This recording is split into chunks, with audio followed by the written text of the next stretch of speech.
Hakuna aliamini usiku ule alifufuka kutoka kuzimuni na kisha akarudi kuwa mwanadamu.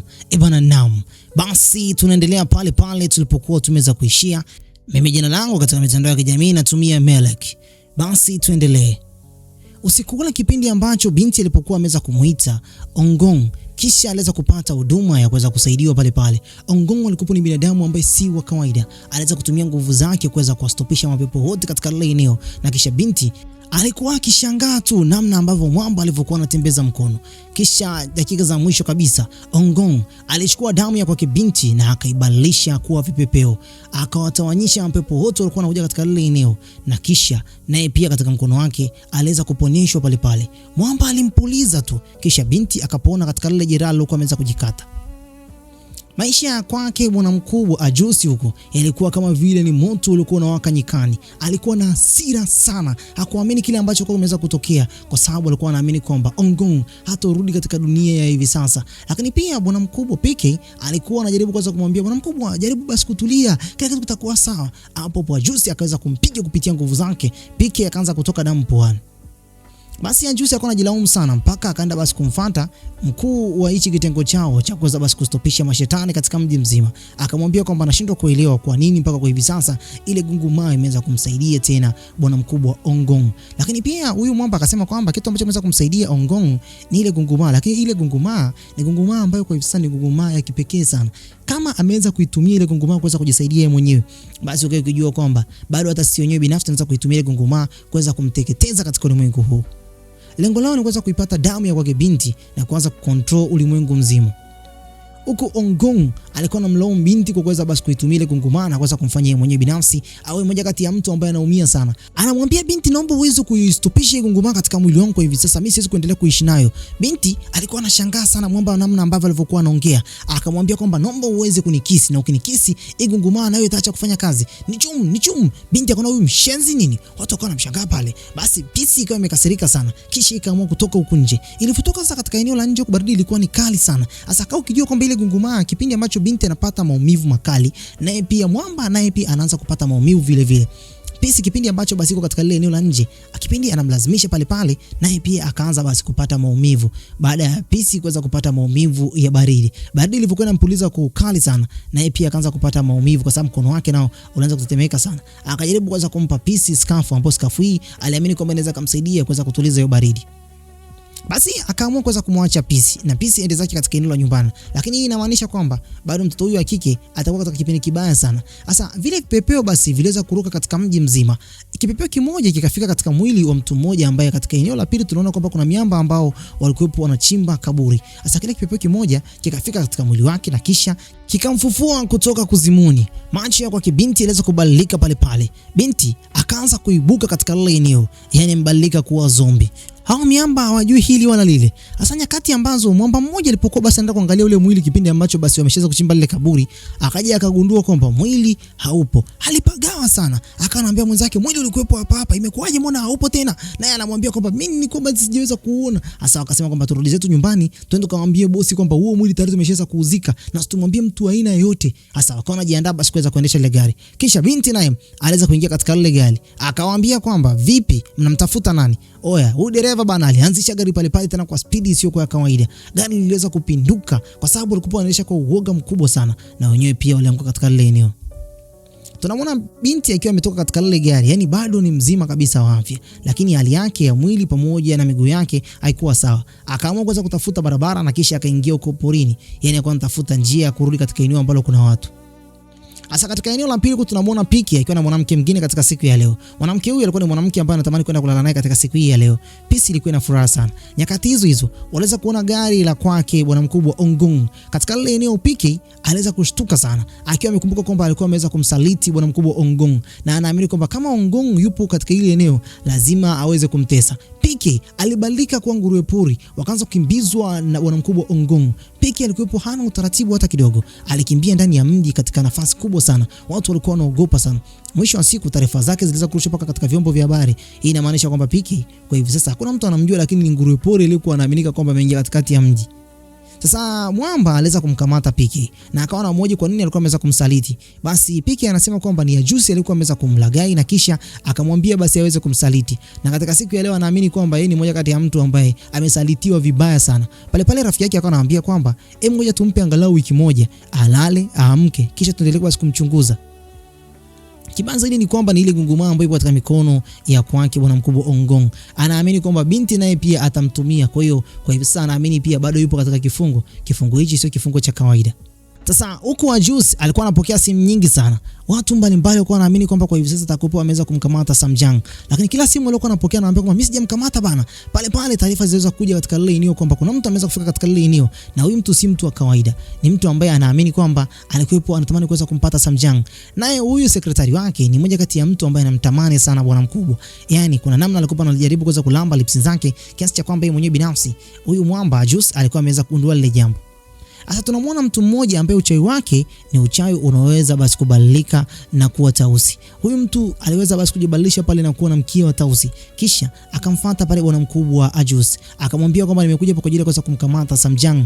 Na Samjang kama unaye basi na mimi pia naomba angalau basi niweze kumngata nyama kipande kimoja tu.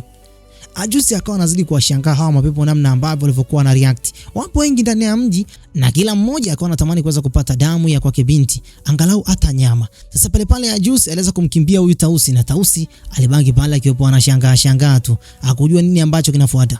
Huko Ajusi aliporudi katika jengo lake, kumbe bana Ongong aliweza kufika katika lile eneo kwa sababu alikuwa amechoka sana. Akaweza kuingia bafuni na kisha akatoka nje. Yaani alikuwa ana hata hasira kwa hivi sasa kwa sababu alikuwa ameshagundua kwamba mbaya wake ni nani. Ajusi anajaribu kuweza kumwambia kwamba ili koti lako tena nitalichoma. Akasema bana wewe lichome na ukilichoma ukijua kwamba utaenda kulitafuta lingine kama hilo. Ajusi alikuwa anajidai sana kama vile ni mmoja kati ya mtu ambaye anampenda sana Ongong na akajifanya kwamba hajui kitu chochote kinachoendelea. Ongong akamuonyesha ile bracelet, yani ile Gunguma, akamwambia kwamba unajua nini kuhusiana na hichi. Hapo Ajusi akamwambia kwamba hichi ni moja kati ya kifaa ambacho ni cha muhimu sana na akawa anajaribu kuweza kucheka. Hii inamaanisha kwamba Ajusi ni moja kati ya mtu anayejaribu kuweza kuminimize maumivu makali kwake Ongong, lakini ndani yake ni mtu ambaye ni mbaya sana. Sasa kuna upande wa pili ambao Ongong alienda bana kutafuta dawa moja ambayo hii dawa alikuwa anaamini kwamba ilikuwa ndani ya ile friji. Alipofika pale akawa anaitazama sana. Ongong alikuwa moyo wake umeanza kupata maumivu makali sana. Hapo naye Ajusi akawa anajaribu kuweza basi kuitoa ile Gunguma. Akamwambia kwamba nimekumbuka kitu ambacho binti nilitakiwa kuweza kumfanyia. Nilitakiwa kuweza kumuua pale. Machozi mara yakaanza kumtoka pale. Anaanza kusema kwamba mimi ni mtu wa namna gani? Nilipaswa kuwa na nguvu ya kutosha. Yaani akajifanya kama vile naye pia ni moja kati ya mtu ambaye ana machungu sana, akupendezwa kwa kibinti kuweza kutoka katika mikono yake na yeye kuendelea kuwa hivi. Yaani pale bwana mkubwa Ajusi alikuwa anamshangaa sana. Kisha akaamua kuondoka katika lile eneo. Ajusi alibaki na maswali mengi sana kichwani kwake, lakini hakuna kitu ambacho alikuwa ameweza kukitambua pale kwa sababu alikuwa ameweza kumwacha na pande mbili ambazo yeye mwenyewe binafsi anashindwa kumuelewa. Basi kwa binti huku hivi alikuwa anakumbuka matukio ambayo bwana mkubwa Ongong alikuwa ameweza kumfanyia kuponya mkono wake, na kisha katika siku ya leo tena anashangaa namna ambavyo alivyokuwa anamkumbuka. Anashindwa kumuelewa ni mtu wa namna gani katika maisha yake. Sasa akawa anakumbuka matukio mengine ambayo yeye mwenyewe binafsi akawa kama vile anazidi kuchanganyikiwa. Akalitaja jina lake kipindi ambacho anataka kulala. Kumbe bana akitaja jina lake alikuwa amesahau kwamba akitaja jina lake huyu mwamba anafika katika lile eneo kupitia Gunguma. Gunguma ilikuwa na uwezo wa kuweza kumsafirisha kutokea kule mpaka katika ile eneo. Hapo mwamba alifika katika ile nyumba yake na kisha akaambia kwamba umeniita nini ambacho umeniitia katika ile eneo. Hapo binti akasema kwamba mimi sijakuita, ondoka katika nyumba yangu. Mwamba akasema umeniita kutaja jina langu ujue kwamba mimi nakuja katika ile eneo. Hapo binti akawa anajaribu kuweza kupata wasiwasi ambao anaamini kwamba huyu mwanaume ngilala naye katika kitanda changu jambo baya linaweza likatokea. Basi akamwambia kwamba anapaswa aweze kuondoka katika nyumba yake na asirudi tena mpaka pale ambako ataweza kumuita yeye mwenyewe, yani atakapokuwa katika matatizo. Mwamba akasepa, akafika katika eneo la nje huku hivi. Alikuwa amekasirika sana, akapiga ngumi katika eneo la jiwe. Ile jiwe basi likaweza kupasuka pale. Inamaanisha kwamba ile bangili ilikuwa ni bangili ambayo ni ngumu sana kuivunja, ilikuwa ni changamoto. Yeye mwenyewe binafsi mpaka kwa hivi sasa ameshagundua kwamba yupo katika kipindi ambacho ni kama vile amejiingiza katika matatizo na hajui nini cha kufanya mpaka kwa hivi sasa. Sasa maisha ya kwake binti yalizidi kuendelea. Siku ya leo anaenda kununua nyumba moja ambayo hii nyumba huyu muuzaji alikuwa anasema kwamba nyumba yake mara nyingi kwa juu kuna vitu ambavyo vinagonga gonga. Binti akawa anatembea katika ile nyumba. Sasa akafika katika chumba kimoja akawa anasikia ule mlio. Kisha akaweza kushuhudia kwamba katika kile chumba kuna shetani moja ambaye alikuwa katika lile eneo. Akawa basi ameandaa ile maharage yake basi aweze kuyarusha angalau yule shetani aweze kuungua. Ile pepo ilikuwa ni pepo ambalo lina nguvu sana, macho mengi katika sura yake. Hapo kipindi ambacho anapambana aliweza kujitokeza pale pale Ongong na kisha akafanikiwa kuweza kumuokoa binti. Binti alishangaa sana, hakumuita na mwamba ameweza kufika katika lile eneo. Asaballa ashukuru. Binti akawa analalamika tena, akasema kwamba nani amekuita wewe? Mwamba akasema kwamba ukipata maumivu hata moyo basi mimi naweza kufika katika ile eneo kwa sababu moyo wako na wangu umeweza kuungana kupitia nguma. Asa huku Ajus basi katika siku ya leo tena akawa ameweza kununua suti mpya. Asa huyu Miss Ma akawa anasema kwamba umependeza sana. Pale pembeni sasa Piki akawa anasema hivi, basi watu wengi wanaona kama vile mimi hapa ni msaliti. Basi Ajus akasema kwamba wewe ni msaliti kweli, hakuna mtu ambaye hakujui wewe. Wewe ni mtu mbaya sana. Mimi mwenyewe binafsi ninakuogopa kwa sababu maisha yako na yangu hajaweza kulandana hata kidogo. Pale pale akawa ameweza kuchukia PK, lakini kipindi ambacho anajaribu kuweza kumfuata bwana mkubwa wa Juice, alipokuwa ameweza kuona ile damu ya kwake Samjang katika ile pete yake, kisha tamaa zikaweza kumjia pale pale. Hapo hapo Juice akataka kuweza kumuua baada ya kuweza kumnyonga kwa muda mrefu sana. Akaweza kumwachia na kisha hapa kwa kibinti huku hivi tunaonyeshwa kwamba katika siku ya leo alikuwa ameweza kuletewa chakula na bwana mkubwa. Yaani mfanyakazi wake anampenda sana. Hongja. Hongja ni mtu ambaye katika hii nyumba yeye ni mmoja kati ya msaidizi mkubwa sana katika masuala ya manunuzi ya nyumba pamoja na viwanja na vitu mbalimbali. Hawa ni real estate. Asa walikuwa wamenunua chakula na hichi chakula alivyokuwa ameweza kununua, alikuwa amenunua plate mbili. Asa zile plate alikuwa ameweza kuzinunua pale. Hapo hapo anaweza kufika pale Ongong. Na Ongong kipindi ambacho amefika pale akaambia kwamba nakula chakula hichi mwenyewe, hakuna mtu yote ambaye nakula naye. Wewe ni mtu wa namna gani? Pisi ilikuwa iongee, akaambia kwamba naomba uondoke katika ile eneo, sikuhitaji katika ile eneo. Mwamba akaondoka.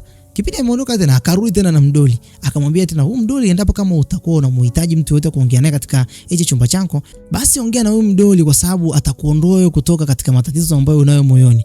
Pisi wezi amini baada ya mchizi kuweza kuondoka, akaeka sahani moja pale na akaanza kuongea na yule mdoli akamwambia kwamba, "Oh, kula basi hicho chakula, mimi nakula chakula kingine hapa. Au unahitaji kula? Mimi nakula." Yaani mwanamke bana.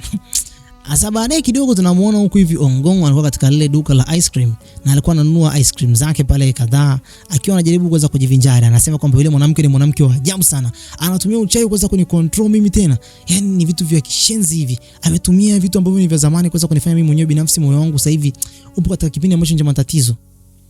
Binti huku hivi alikuwepo katika kipindi ambacho ni cha mawazo kweli. Sasa tunaonyeshwa kwamba kuna familia moja ambayo ni ya wakulima. Hii familia bana walikuwa wanaenda zao mjini kwenda kuuza vitunguu vyao.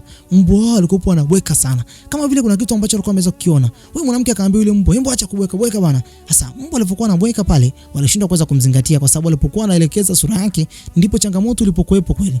Ndani ya lile gari bana tunaonyeshwa kwamba kuna mwanamke mmoja ambaye huyu mwanamke sisi tunamjua. Huyu anaitwa Junsera. Junsera ni yule mwanamke ambaye alikuwa ameweza kufufuka kutoka kuzimu na macho yake kwa hivi sasa alikuwa ni macho mekundu kinoma noma. Sasa alikuwa anaelekea katika eneo la mjini. Yaani mbwa alikuwa anajaribu kuweza kuwapa ishara lakini bado aliweza kumwacha. Huku tunaonyeshwa kwamba Mwamba Ajus alifika katika hili eneo la jengo la kwa binti, yani ofisini mwake. Alipofika pale alikuwa anajaribu kuweza kumuulizia akiwa na Miss Ma. Sasa katika lile eneo Hongjo alikuwa anamwambia kwamba binti hayupo, ngoja basi nimpigie simu ili aje katika ile eneo.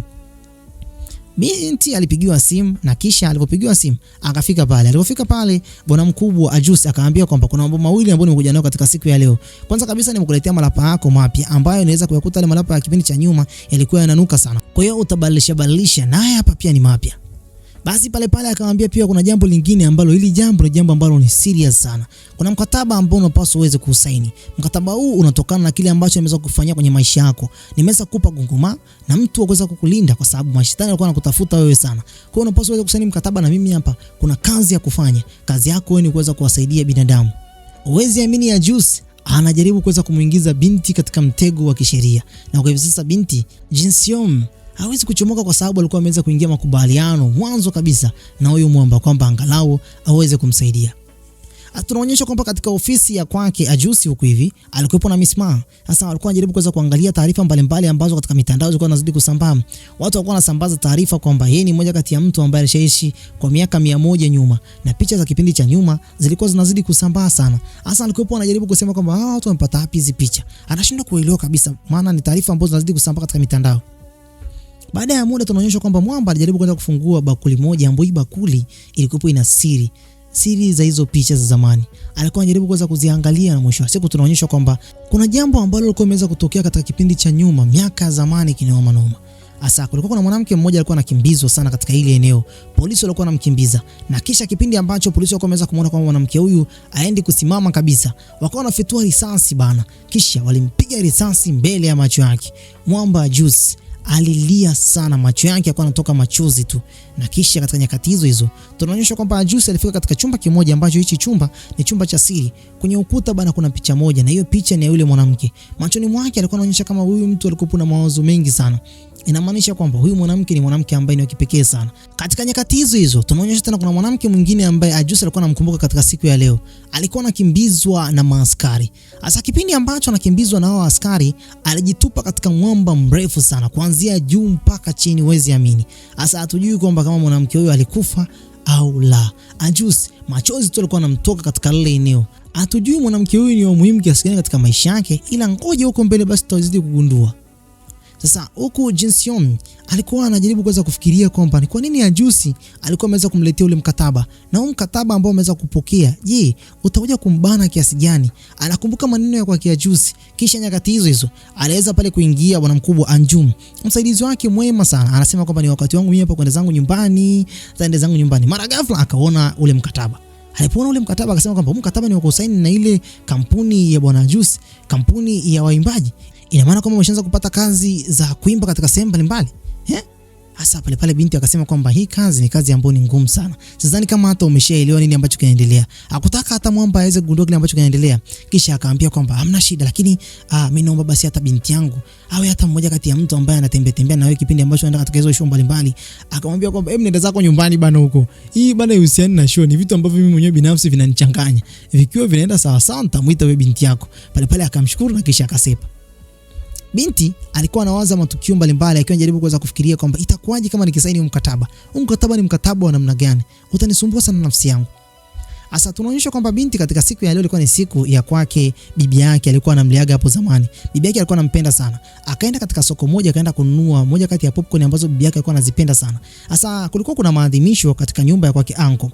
Asa katika kipindi ambacho alikuwa anajaribu kuweza kuvuka barabara, kuna wale miamba ambao walikuwa wanauza vitunguu. Wamefika hapa mjini, sawa wakashuka wanataka kuna zao chooni.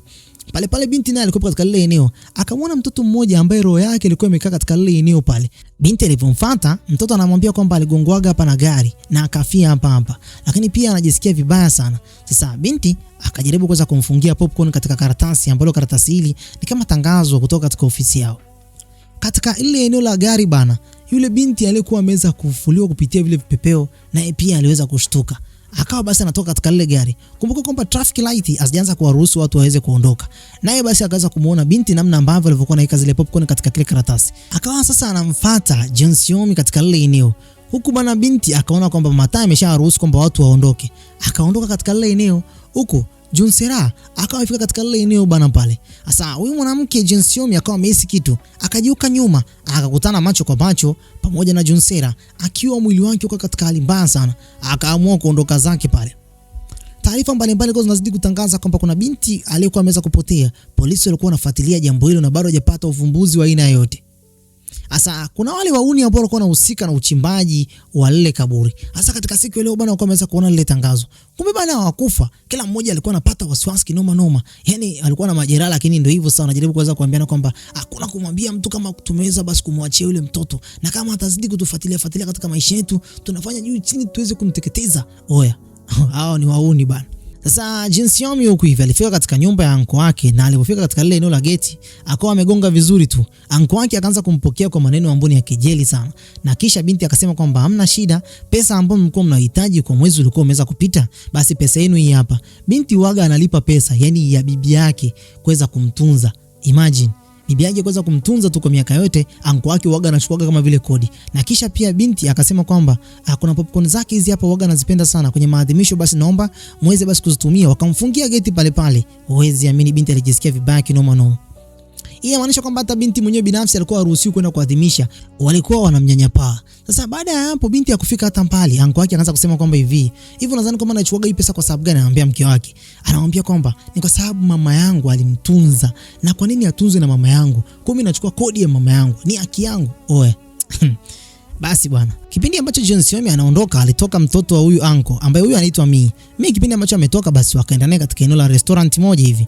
Sasa Mi anachokisema ni kwamba anamwambia hivi John Xiaomi, baba yangu anachokufanyia bana sio kizuri, lakini mimi mwenyewe binafsi waga simpendi kwa namna ambavyo anajaribu kuweza kuropokea, ila mimba yangu nayo inanisumbua sana na ninakaribia kwenda basi kujifungua, afu isitoshe mume wangu hela hana, na leo basi tunaenda kliniki. Yaani hela ya kwenda kujifungua ndio changamoto.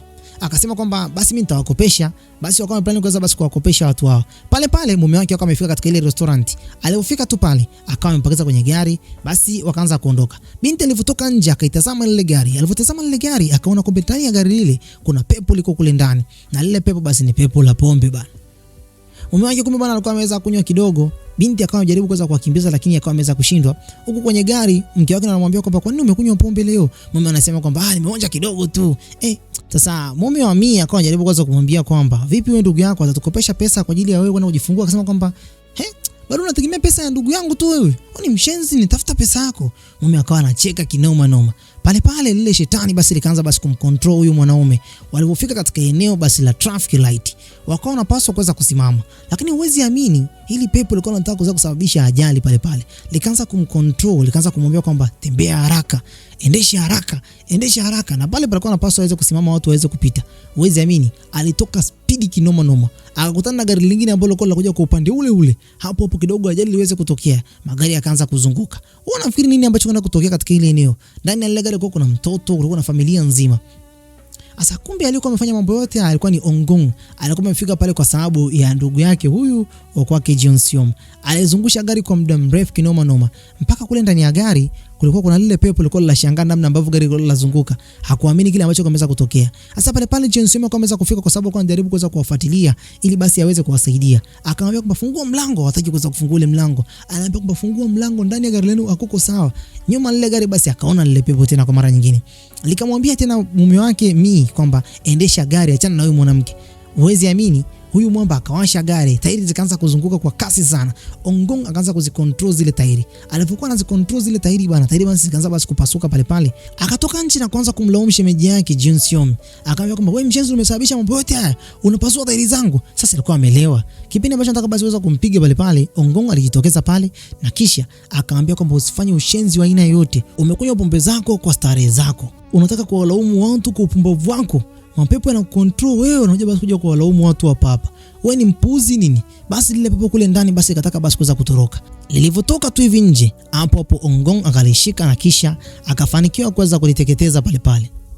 Basi wakawa wamefanikiwa kuweza kuokoa ndugu zake John Xiaomi. Na hapo Mi akawa ametoka pale nje akawa na mlaumu. Binti akamwambia kwamba pelekeni upumbavu wenu huko, kisha akaondoka. Sasa tunaonyeshwa kwamba bwana mkubwa wa Juice amerudi tena kwa mara nyingine tena, nataka kuweza kuona mkataba, je, umesainiwa au la. Pale binti akamwambia kwamba hivi sijaweza kuusaini ule mkataba bado, lakini kama nikifanikiwa kuweza kuusaini nitausaini, lakini bado najiuliza kwa nini unalazimisha mimi niweze kuusaini ule mkataba? Una mpango gani na mimi? Sasa katika jengo la kwake binti huku katika ofisi yake alikuwepo Angju. Katika siku ya leo alikuwa anajiandaa kwa ajili ya kwenda kuondoka. Mara ghafla ndani ya lile jengo akaingia yule zombie, huwezi amini. Akaanza kumfuatilia Angju. Angju anajua kwamba nyuma yake kuna mtu anamfuatilia. Binti baada ya kufuatilia kwa muda mrefu akaja kugundua kwamba kumbe katika ile ofisi ndio ofisi ya kwake John Xiaomi. Alikuwa anamtafuta John Xiaomi, lakini kwa bahati mbaya maskini ya Mungu akakuta Angju. Angju akawa anafungua lile box bana ili aweze kuangalia nini ambacho kiko kule ndani. Kipindi ambacho anafungua maskini ya Mungu akawa amejikata. Damu yake, ile harufu ikaanza kusambaa pale ndani. Yule zombie akaanza kuifuatilia ile harufu. Asa kabla hajaweza kukutana na Angju, hapo kakutana basi na Ongong. Ongong akamgandisha pale na akaja kugundua kwamba alikuwa anamtafuta John Xiaomi. Katika nyakati hizo Jin Xiaomi aliweza kumuita Ongong katika sehemu ambayo alikuwa ameweza kukaa. Alikuwa na mawazo sana katika siku ya leo, maana ilikuwa ni siku ya kumbukizi ya kifo cha kwake bibi yake. Lakini kibaya zaidi ni kwamba popcorn zake zilikuwa zimeweza kukataliwa. Sasa alipofika pale bwana mkubwa Ongong, PC ikaweza kumwambia kwamba zile popcorn zake ilikuwa ni popcorn kwa ajili ya bibi yake na familia yake imeweza kuzikataa. Sasa Ongong alimuona binti namna ambavyo alivyokuwa na upendo. Aliweza pia kuwarushia hata roho za viumbe mbalimbali walikuwa katika lile eneo. Roho zao ziliweza kufiaga katika ile eneo. Kwa hiyo walikuwa wanakula zile popcorn pale chini. Kisha Ongong akaamua kufanya kitu kwa ajili ya binti huyo. Kwa sababu alikuwa anampenda sana bibi yake, basi angechukua popcorn moja, akazituma katika chumba ambacho basi bibi yake kumbukizi zake zilikuwa zinafanyika. Bibi alikuwa hana furaha katika kipindi ambacho maombi yalikuwa yanafanyika. Lakini kipindi hicho Ongong alipokuwa basi ameweza kuzituma zile kumbukizi, picha nayo ikaanza kutabasamu kabisa. Hii inamaanisha kwamba bibi alikuwa amefurahi sana baada ya kuweza kuziona zile popcorn. Popcorn hizo alikuwa anazipenda sana. Basi binti akawa anajaribu kwanza kumwambia Ongong kwamba anashukuru kwa kila kitu chukua ameweza kunifanyia. Sasa huku tunaonyeshwa kwamba basi ya Juice alikuwa bado anamtazama yule mwanamke, anamkumbuka sana. Sasa binti akamwambia kwamba Juice amekuwa ni mmoja kati ya mtu ambaye ananitumia sana. Ananitumia kwa mambo ambayo si ya kawaida na ninaamini kwamba yuko against na kile ambacho mimi mwenyewe binafsi moyo wangu umekuwa ukikipenda. Analazimisha mimi hapa niweze kusaini mkataba kwa sababu alikuwa ameweza kunipa hiyo gungumaa. Basi pale naye Ongong akamwambia kwamba kama ukijua kwamba ukifanya makubaliano na Juice ni makubaliano ambayo ni mabaya sana. Kisha akamwambia kwamba ndugu yako, yani mfanyakazi wako Angju, yupo katika kipindi kibaya sana. Baada ya kuweza kugundua kwamba kule ndani ya kile chumba zile nguvu zake zilikuwa zimeweza kufika mwisho, Angju alikuwa amesahau simu yake ndani ya ofisi. Maskini ya Mungu, binti baada ya kugundua kwamba Angju yupo katika kipindi kibaya na zombie yupo kule ndani, akamwambia Ongong aende kumuokoa. Ongong akamwambia kwamba jaribu kuweza kuitoa hii ribbon kwanza katika mkono wangu na mimi pia basi ndo naweza basi kwenda kumsaidia Angju. La sivyo lazima kibaya kiweze kumpata. Sasa pamoja na kwamba binti alikuwepo anampenda sana Angju kwa sababu ni mfanyakazi wake bora, huku ndani sasa Angju ndo alikuwa anafuatwa bana. Binti huku nje bado hajakubali kwamba ile bracelet iweze kutolewa, na kule ndani Angju basi naye pia ameshaanza kuingia majaribuni. Bwana, mimi nafikiri kwamba sitakuwa nazara kwa muda. Undosha comment yako hapo chini uniambie, je, unafikiri kwamba binti atakubali kuweza kuiondoa ile bracelet iliyokuwa inamcontrol bwana mkubwa Ongong, au ataruhusu Angju kule ndani aweze kuuawa? Bye bye for now.